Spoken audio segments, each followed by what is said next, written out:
আমি সপ্তর্ষি এবং এই অডিওতে ফ্রান্সিস বেকনের লেখা অফ ট্রাভেল বলে একটি এসে সেটা নিয়ে কথা বলবো। তার আগে এটা বলে নেওয়া দরকার ফ্রান্সিস বেকন কে এবং তার এসেটা আমরা কেন পড়ব।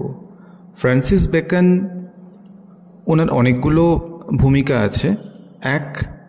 উনি একদিকে ছিলেন একজন লয়ার, পলিটিক্সে ছিলেন, অন্যদিকে ফিলোসফি, সায়েন্স সব কিছুতেই তার কিছু না কিছু কন্ট্রিবিউশন ছিল।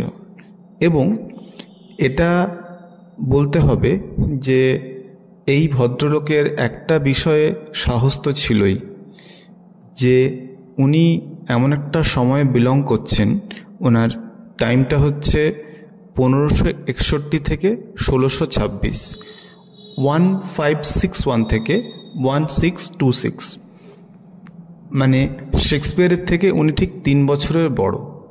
এবার সাহসের কথা এই কারণে বলছি যে সময়টায় হোমোসেক্সুয়ালিটি রীতিমতো একটা ক্রাইম ছিল, সেই সময়টা কিন্তু উনি অলমোস্ট ওপেনলি হোমোসেক্সুয়াল ছিলেন, বিবাহিত ছিলেন, কিন্তু ওনার যে ইয়াং সার্ভেন্টস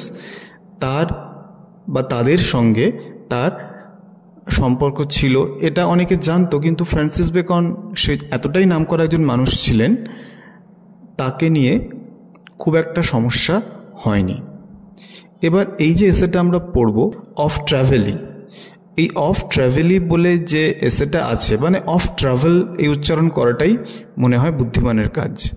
তো এই অফ ট্রাভেল বলে যে এসেটি আছে, সেখানে উনি ভ্রমণ বা ট্রাভেলিং করাটা কেন দরকার সেটা নিয়ে কিছু কথা বলছেন।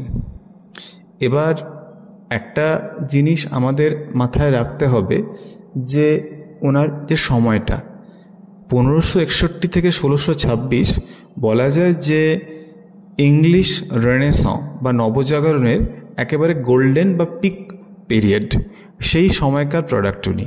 সুতরাং ওনার সব বিষয়ে একটা বেশ দখল ছিল, সমস্ত কিছু।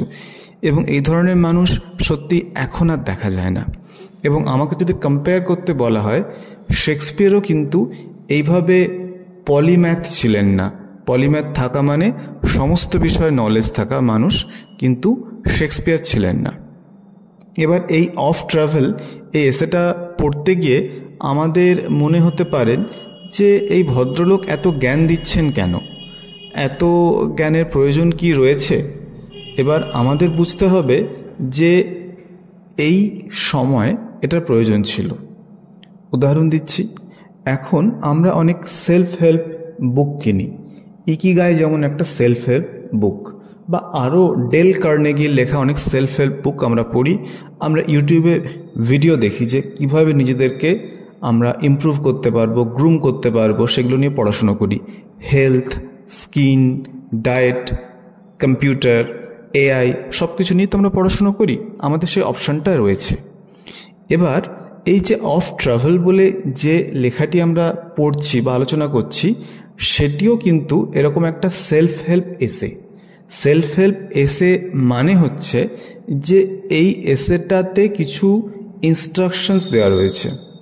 এটা কিন্তু কোনো লিটারেরি এসে নয়, এটা কিন্তু চার্লস ল্যামের ড্রিম চিলড্রেন নয়। এখানে আমরা জানতে পাচ্ছি যে ভ্রমণের উপযোগিতা কী কী জিনিস করা উচিত আর কী জিনিস করা উচিত নয়। এবং বুঝতে হবে আমরা লেখাটা পাচ্ছি ফ্রান্সিস বেকনের কাছ থেকে, যিনি ইংলিশ রেনেসাঁর একজন পাইওনিয়ারিং ফিগার। সেটা খুব গুরুত্বপূর্ণ। এবং এটা বুঝতে হবে এই যে ট্রাভেল সম্পর্কে উনি কথা বলছেন, mostly he is talking about visit to different countries, ওই রকম স্কেলে ঘোরার কথা বলছেন। এবং he is not talking about this fun trip, যেগুলো আমরা এখন গোয়াতে বা দীঘাতে বা দার্জিলিংয়ে এনজয় করি, এগুলো একদম সেরকম নয়।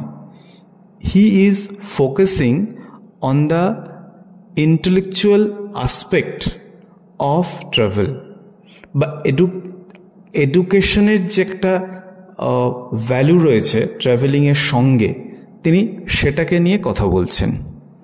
উনি বলছেন যে একটা ইয়াং ছেলের কাছে ট্রাভেলিং হচ্ছে তার এডুকেশনের একটা পার্ট। এই সিস্টেমটা এখনও রয়েছে আমাদের দেশে, এখনও এডুকেশনাল ট্রিপ হয়।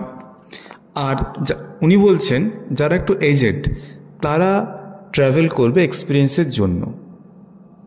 এবং উনি প্রথম একটা কথা বলছেন, খুব গুরুত্বপূর্ণ কথা, বলছে আপনি যে দেশে ট্রাভেল করবেন সেই দেশের ল্যাঙ্গুয়েজটা কিন্তু আপনি ভালো করে জানতে হবে। আপনাকে খুব ভালো করেও যদি না জানেন, কিছুটা অন্তত জানতেই হবে। এই ব্যাপারটা খুব ইন্টারেস্টিং। এবং সত্যজিৎ রায়ের ফেলুদা যখন আমরা পড়ি তখন কিন্তু আমরা জানতে পারি যে ফেলুদা খুব মেথডিক্যাল একজন মানুষ, এবং সে যখনই কোনো জায়গায় বেড়াতে যায়, সেটা লখনৌ হোক, বেনারস হোক, দার্জিলিং হোক, কাঠমান্ডু হোক, সে কিন্তু সেই জায়গাটা সম্পর্কে ভালো করে পড়াশুনো করে নেয়। তো এই পয়েন্টটা হলো যে উনি ল্যাঙ্গুয়েজ শেখার গুরুত্ব বলছেন সেই যে দেশে তুমি ট্রাভেল করছো। এবং তিনি বলছেন যে আপনি যখন কোনো দেশে, যারা ইয়াং জেনারেশন তারা যদি কোনো দেশে ট্রাভেল করে, তারা যেন অবশ্যই তার কোনো টিউটার থাকে বা কোনো গাইড থাকে যিনি সেই দেশের ভাষা জানেন বা সেই দেশটা তিনি আগে ট্রাভেল করেছেন।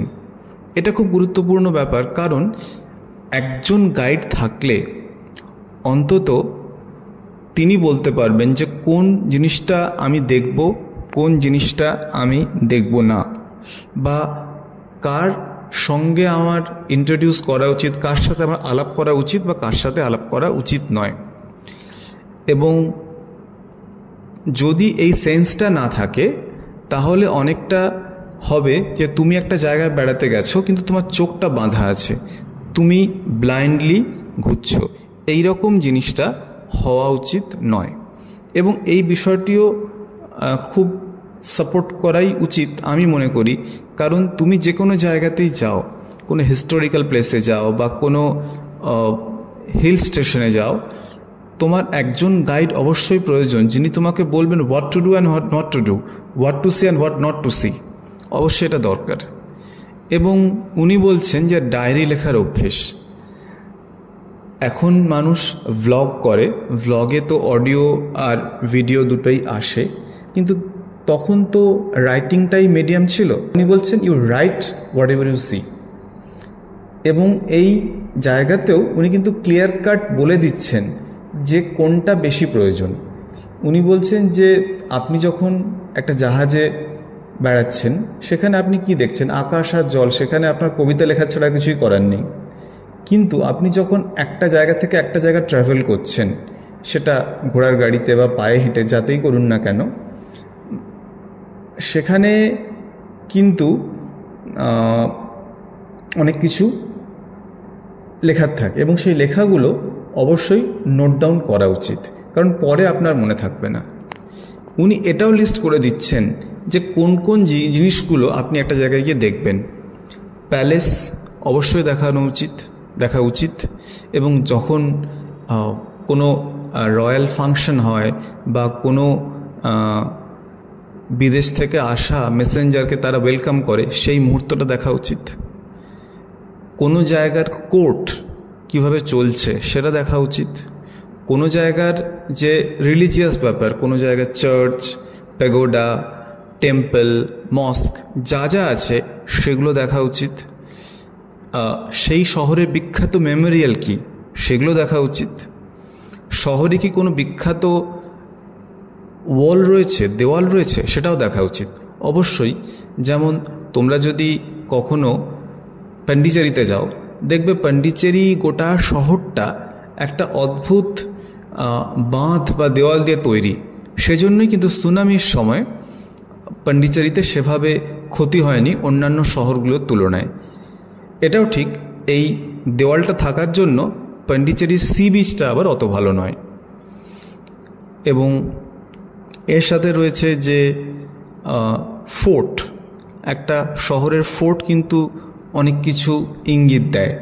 দুর্গ, একটা শহরের পোর্ট, বন্দর যেখান থেকে জাহাজ চলাচল করে। এনশিয়েন্ট যে রুইন্সগুলো, যে একটা এখানে প্যালেস ছিল সেটা ভেঙে গেছে, বা একটা এখানে বিল্ডিং ছিল বা টেম্পল ছিল সেটা নেই, সেই জায়গাগুলো দেখা দরকার আছে। উনি বলছেন লাইব্রেরি খুব ইম্পর্টেন্ট জায়গা, কারণ লাইব্রেরি একটা শহরের ইন্টেলেকচুয়াল ক্যারেক্টারকে তুলে ধরে। উনি কলেজের কথা বলছেন, যেখানে যেমন সেনেট হল, যেখানে কোনো বক্তৃতা বা কোনো ডিবেট হয়, সেই জায়গাগুলো খুব গুরুত্বপূর্ণ।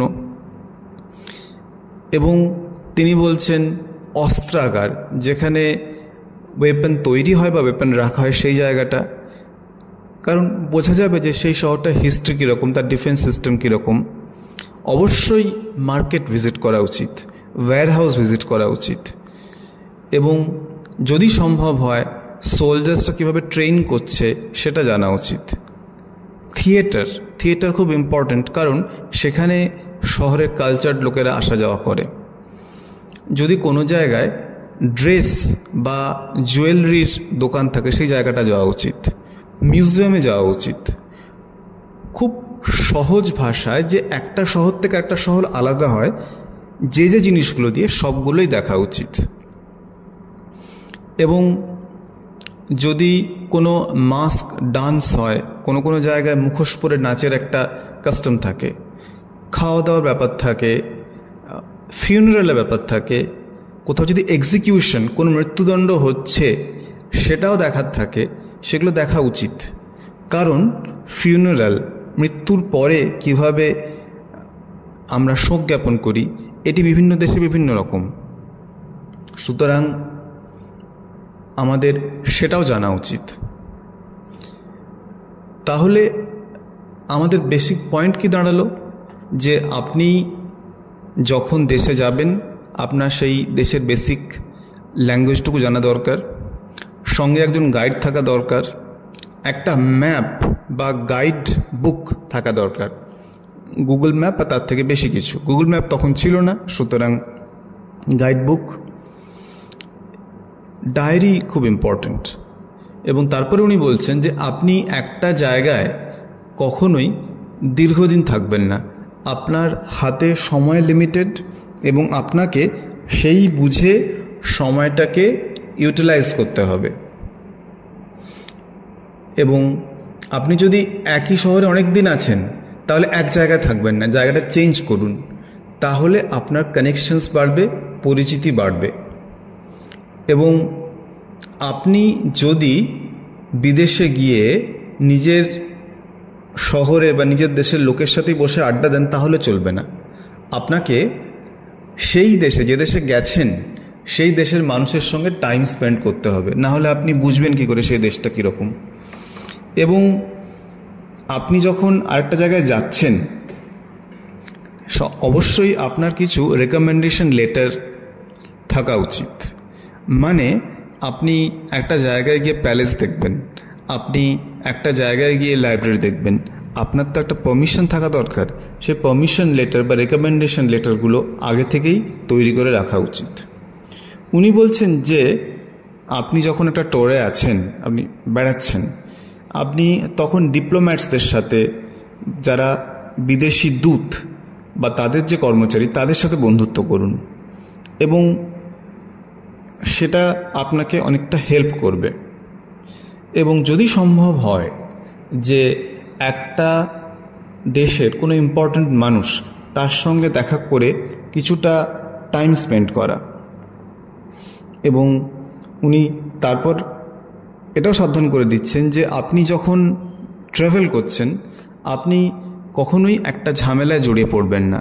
কারণ ঝামেলাগুলো বেশিরভাগ হয় কীরকম হয়, সেখানে একজন মহিলা, নয় সেখানে ড্রাঙ্কেন অবস্থায় আপনি মারপিট করছেন, বা আপনি বসার জায়গার জন্য মারপিট করছেন, বা আপনি এমন কিছুটা বলে ফেললেন।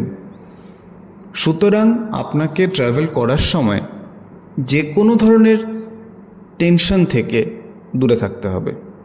এবং তারপরে উনি বলছেন যে আপনার দায়িত্ব কিন্তু এখানেও শেষ হলো না, যে আপনি একটা জায়গায় এনজয় করে চলে এলেন, যাদের সাথে আপনার পরিচিত হয়েছেন তাদের সঙ্গে আপনার কিন্তু লেটার্স লেখা উচিত, আপনি যাতে কানেকশনসটাকে মেনটেন করতে পারেন। আবার আরেকটা কথা উনি বলছেন যে আপনি একটা জায়গায় ঘুরে এসেছেন, খুব ভালো জিনিস, কিন্তু আপনি এর পরে যদি সবসময় শো অফ করতে থাকেন, আমি এই জায়গাটা ঘুরে এসেছি, ওই জায়গাটা ঘুরে এসেছি, সেটা কিন্তু ঠিক নয়। এবং কখনোই কাউকে বলা উচিত নয় যে আমি অনেকটা জানি, আমি এই দেশ দেখেছি, ওই দেশ দেখেছি। এবং সবচেয়ে বড় যে পয়েন্টটা উনি বলছেন সেটা হচ্ছে যে আপনি একটা দেশ ঘুরলেন, ট্রাভেল করলেন, আপনার খুব ভালো লাগলো, এবং আপনি যখন নিজের দেশে ফিরে এলেন তখন আপনি পুরোপুরি ওই দেশের মতো বিহেভ করা শুরু করলেন, ওই দেশের মতো ড্রেস পরা শুরু করলেন। এটা কিন্তু ঠিক নয়, কারণ কখনই নিজের রুটস ভোলা উচিত নয়। এর থেকে বরং উচিত যে আপনি বিদেশের যে ভালো হ্যাবিটসগুলো শিখেছেন সেটা নিজের যে অরিজিনাল হ্যাবিটস তার সঙ্গে অ্যাড করুন, এতে আপনার অনেকটা লাভ হবে। লেখাটা খুব ছোট কিন্তু খুব ব্রিলিয়েন্ট। সত্যি কথা, যাদের অনেক ট্রাভেল করতে হয়, যেমন জার্নালিস্ট, যেমন বিভিন্ন মার্কেটিং পার্সনস, বা যারা বিভিন্ন সিনেমায় অভিনয় করেন, তাদের ক্ষেত্রে কিন্তু আমার মনে হয় যে এই বইটা বা এই লেখাটা একদম আইডিয়াল। এবার মনে হতেই পারে যে অফ ট্রাভেল বলে একটা লেখা উনি লিখতে গেলেনই বা কেন। ফ্রান্সিস বেকন রেনেসাঁ পিরিয়ড থেকে বিলং করতেন, এবং ওনার সময় একটা কন্ডিশন ছিল যে তুমি যদি একটা অ্যারিস্টোক্র্যাটদের সোসাইটিতে ফিট ইন করতে চাও, তুমি সেখানে নিজেকে ম্যাচ করাতে চাও, তোমার কিছু তো কোয়ালিটিস লাগবে যাতে তোমাকে লোকে রেসপেক্ট করে। এবং সেই জন্যই উনি এই লেখাটা লিখেছেন। এবং সত্যি কথা, এই লেখাটি খুব সংক্ষিপ্ত এবং ভীষণ পয়েন্ট বেসড লেখা। এই পয়েন্টগুলো মনে রাখলেই কিন্তু আমরা অনেকটা ইমপ্রুভ করতে পারবো।